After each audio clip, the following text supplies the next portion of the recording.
What is going on, guys? WrestleMania 40 is officially over. Man, oh man. Man, oh man. What a WrestleMania 40 it was. I'm in shock. I'm in complete shock. Bear with me. I'm not gonna edit this at all, really. I'm just gonna film my initial thoughts and upload it. I got a couple things in front of me to go over to basically talk about real briefly. I did my predictions before. I got a lot right, but I got a couple wrong as well. After night one, I had some feelings of where things might be heading for night two, but definitely the finish was nothing like what I had expected.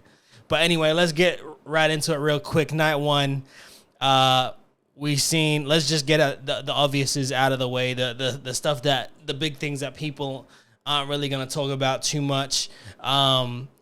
We had Naomi, Bianca Belair, and Jade Cargill beat Damage Control. We all thought that was going to happen. Andrade and Rey beat Santos and Dom. And we also seen Jay beat Jimmy. Now, I picked all those things to happen. I just wish we got more out of the Jay and Jimmy match. We'll say that for a whole nother time. I don't know. I don't feel like it ends here, especially after what happened on both nights now. I don't think this is the end of Jay and Jimmy and that rivalry. I think there's a lot more left in it. I don't know. Maybe I'm just bloodline biased, but I think there's a lot more to get out of that. Let's go into the next one, which I think was a really, really great match for night one. Rhea beat Becky, which I think a lot of people thought was going to happen. I think, obviously, it was a really good way to start off night one. It was really, really good. It was a great match, captivating, everything. Who knows where it goes from here? I think that's the end of that rivalry, but you never know. Things could get interesting there because, I mean, at the end of the day, Becky is a prize fighter, I feel like, at this stage. So she's always going to be chasing after gold. So, yeah. And then the next one, we have Sammy defeating Gunther. I can't believe it. I cannot believe it. I was shocked. I honestly, I did not think that was going to happen. What a match it was. It was incredible. I'm so happy for Sammy. I definitely think Gunther's reign could have went on longer, but everyone knows he deserves to be in the world heavyweight title picture. Wherever that lands him next, we don't know. But I think obviously it makes sense. It's time for him to step up into that world heavyweight, title race picture. So we'll see where that lands him, and to see Sammy get the Intercontinental title is special. It's real special. And then we finish with the main event. And if I'm going to be completely honest, in terms of the match itself, not results, the match itself, I liked night one's main event better. I thought The Rock and Roman versus Seth and Cody, I don't know. I think the result of it maybe took it away from me for night two for the main event, but what a match it was. I think they did an amazing job. I thought there'd be a bit more leave you wondering about tomorrow night, but it didn't end up happening. But what a match. Honestly, a great match, a great main event for night two. Everyone seemed to me like everyone loved, obviously, the opening match, the opening of the event and the ending of the event. And people obviously liked the Sami Zayn and Gunther's match, and as well as the ladder match. That's all we didn't talk about. I got half of that prediction right for that. I thought Awesome Truth was going to win. They did win, and also A-Town Down Under won, which I think it's good. I think they need it. I think they do need it. So, but anyway, let's get into night two. Now, we opened up. What did we open up with? We opened up with an amazing match. Sorry, I'm literally just doing this right now off the top of my head. I'm not going to edit this at all. We opened up with Seth versus Drew. Now, oh my goodness, I can't believe we're even talking about this right now because that match was ridiculous. That was such a good match. that could have been a main event in itself, and we got it to open up the night, which it just opened the night up so right. The match itself was incredible, and then all of the swerves afterwards with, it looked like Seth almost congratulated Drew on his way out, saying, like, you deserve it. I don't know what he mouthed at the end. There's a lot, we don't know, but yeah, whatever you guys think, let me know down below. But yeah, Seth loses. What a reign it was. I thought Drew was gonna win, but it still took me by surprise. And then we have Drew. We see Drew have his moment. We see him kind of gloat in front of CM Punk, and then next thing you know, he's standing there, he's celebrating, and CM Punk just rips off. I don't even know what they call that elbow, and just sweeps Drew's legs from underneath him and hits him. And then Damian Priest runs out and catches in. Oh my goodness. It needed to happen. Money in the Bank, that Money in the Bank briefcase has lost its allure the last couple years, obviously after what Austin Theory did and so many failed attempts. We needed this, and I'm glad Drew got to win it, to then Damian Priest taking it away from Drew.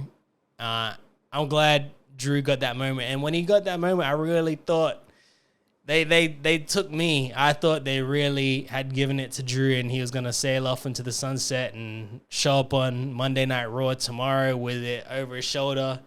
I didn't expect it, and then it happened, and I want Drew. I want to see Drew with the title again at some point, but we needed Damian Priest to have a successful cash-in, and it made the most sense right there and then, and the amount of stories that could come out of that one moment at the start is ridiculous. But anyway, let's get into these other matches. AJ and LA Knight, they had a really good match. LA Knight won. AJ's got a new theme song. I didn't like it as much as his old theme song, but I get it. He's kind of been repackaged, and he's got the new attire. And I'm a big AJ Styles fan, so it doesn't matter that I don't like it for right now. I think, obviously, it's one that could grow on me, that's for sure. So, we'll see. The next one, we had the Street Profits beating the Final Testament. Oh, man. This was, I thought this was going to be a lot more impactful, and I thought it was going to bring out a more serious side in either both or one of the factions, but it just kind of felt like it fell flat, and I didn't think it did anything for either faction. I didn't think it made either faction look better at all, and especially not for the Final Testament. Like, I don't know why you package them up to just do, but I mean, I don't know. Like, what do you do? There's only so much. There's so many factions. There's so many people, so many impactful figures, but I just feel like, I don't know. It was just felt like a match that did nothing for either of them. But it was cool to see Bubba Ray Dudley out there, of course, and there was a lot of cool moments. There was. I don't want to take, but I just feel like I would have liked to seen a faction come out of it just with a bit more excitement about them. But I just don't find anything exciting about either. Floyd, but it brought a lot of cool moments. The next match, Logan Paul retaining. A lot of moments from that match. I Show Speed came out, so shout out to Speed. He came out in the Prime bottle. A lot of people were wondering if it was going to be KSI or Jake Paul, but it turned out to be Speed. So it was a crazy moment. He got RKO'd, and Randy is a content machine at this point. The amount of moments he's giving to all these creators. At this rate, he could just make a permanent living just RKOing all these different creators out there. But it was a cool moment, Speed barking and then Randy barking back in his face and then giving him an RKO. That was really cool. And then we had Bayley. The crowd was just so loud for Bayley the whole match. Bayley beats Io Sky, and she is now the WWE Women's Champion. And yeah, we all knew that was coming. It's well deserved, like we said, and the story, it was all there. It was executed perfectly. Now, that's 10 minutes of talking. Let's get into what we're here to talk about. The main event. Cody Rhodes finishes the story against Roman Reigns and is now the WWE Undisputed Heavyweight Champion. Now, it was loud. It was, the entrances was crazy. Everything was crazy. Man, oh man, I can't believe it. I can't believe it. It's happened. I was once I seen this is why I say last night, night one was more impactful to me than night two. So basically, once I seen The Rock pin Cody, I kind of felt like that planted the seed of Roman losing to Cody, and then that being a wedge that could separate Rock and Roman somewhere down the line. And I don't think it's going to come immediately. I think it's going to come way down the line, because I think that's obviously a main event for WrestleMania 41 is The Rock versus Roman. And I think the theme of that will obviously be where it will come from was, well, I got it done against Cody. I pinned him night one. You couldn't get it done on night two. So that's where I think this is leaning to. I think this is where it's heading for that. So I think obviously knowing that The Rock had pinned Cody night one, I was like, Cody's winning night two. I was still 50-50 about it, but I just, as the match was going on and as he came out, I just looked at him and he just, I don't know, there's something about reading his body language just told me, yeah, okay, he's winning. He's winning this match. They swerved me for sure a lot of times throughout it. Finishes everywhere before even all the other madness that had come to be later on. Finishes everywhere. And, you know, it made me, the match itself as well, it made me appreciate Roman even more. I'm a big Roman Reigns fan. I am a fan of Cody too. I just, for me with Cody, it was a matter of him beating Roman. I just wasn't as big on when it needed to happen as much as everyone else did.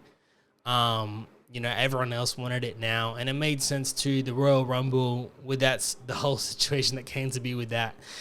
Yeah, it had to have happened at WrestleMania because of all that. But I think the match was, up until that point, it was crazy. And then I don't even know if I'm going to recall this correctly. And then Jimmy comes out and obviously super kicks Cody.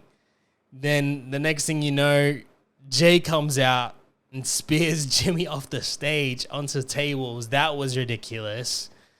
And then we have Solo coming out, and you see the spike with the spear at the same time. You think it's going to be over. Nah, Cody kicks out.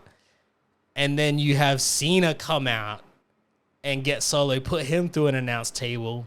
Then you have The Rock come out and confront Cena, and he rock bottom Cena. Then the next thing you know, he's doing his thing for a bit. Then is it Seth that comes out? Seth? No. Yeah, Seth comes out. He's comes out to the Shield entrance. Now, this callback to this moment is unbelievable, because 10 years ago, this man cashed in on Roman for his biggest moment against a name who shall not be mentioned anymore, apparently, Brock Lesnar, and hits him in the back just instead of hitting Cody in the back. And it's very poetic. It ties it back to where that started, where the Shield ended, and it helps, you know, Seth's claim of helping Cody to be able to finish this story and take down the Bloodline. Because, I mean, in a sense, he gave everything to kind of help Cody have this moment as well. I mean, he lost his title in the midst of helping Cody, and that also sets up a whole another thing for way down the line. Who knows? It doesn't have to happen right away either, but the amount of stories that can be pulled out of all these moments is ridiculous. And then the Undertaker shows up to confront The Rock. That one was the one that took it over the line for me. I thought it was a bit much. Me personally, I thought it was a bit much. I didn't understand it. Cena, I could somewhat understand. He's put Cody over a lot. He had history with not only Roman but Solo. Jey made sense, obviously. Seth made sense, obviously.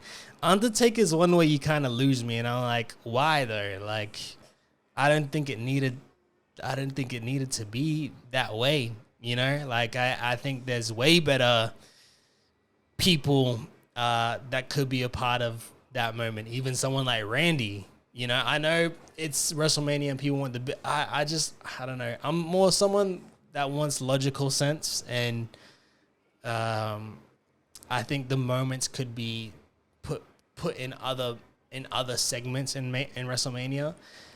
I think, yeah. So, but anyway, let me not ramble on about that too much. And then we get through all of that to see Cody finish the story, and wow, it was loud.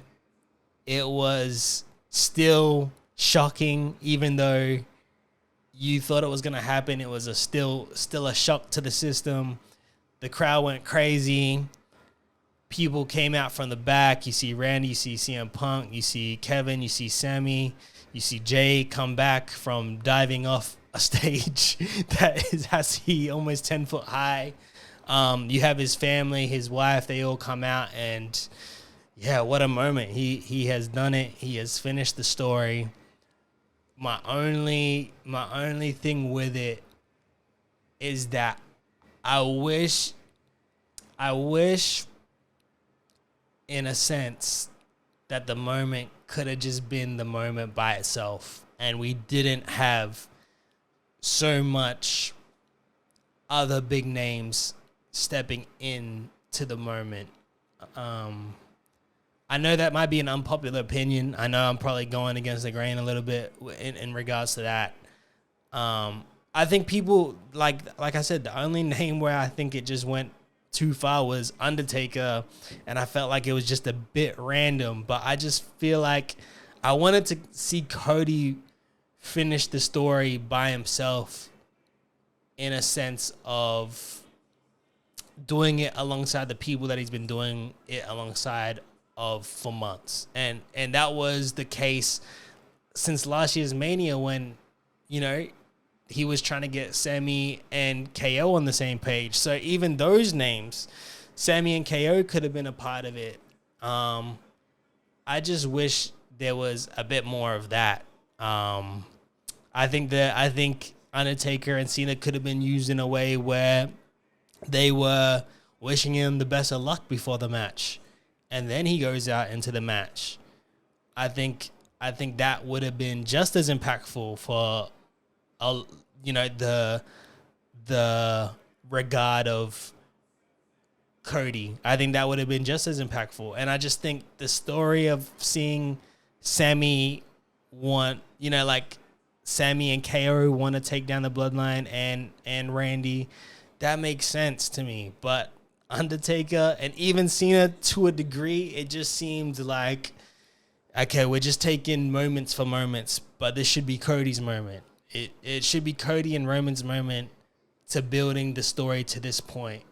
And I think it's just as impactful to have Sammy and Kevin Owens and Randy be a part of stopping the likes of a Solo or a Jimmy or a Rock. I think it's just as impactful. And I want to give flowers right now to Roman and Seth, because there's a lot of title changes over here.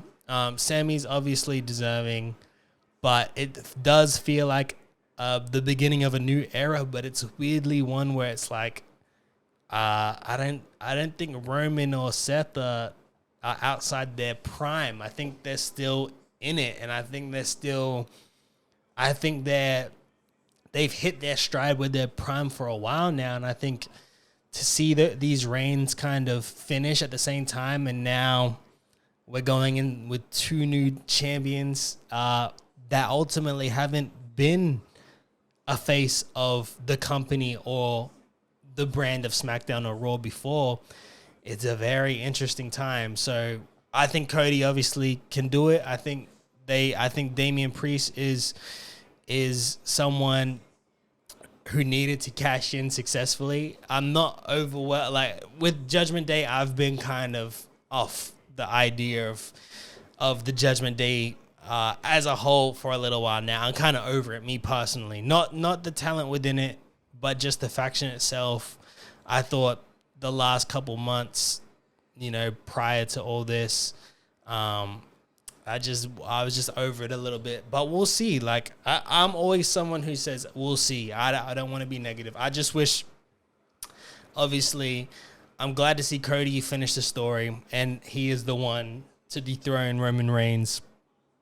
And I just want to give flowers to Seth and Roman because for the last decade they have been the face or the champion of this company, and they've done extremely well. And however, if they take a break or don't take a break, I'm just appreciate to witness ever since the Shield to this point. So congratulations to them both for an amazing decade that they've done. Because 10 years ago is when Seth cashed in.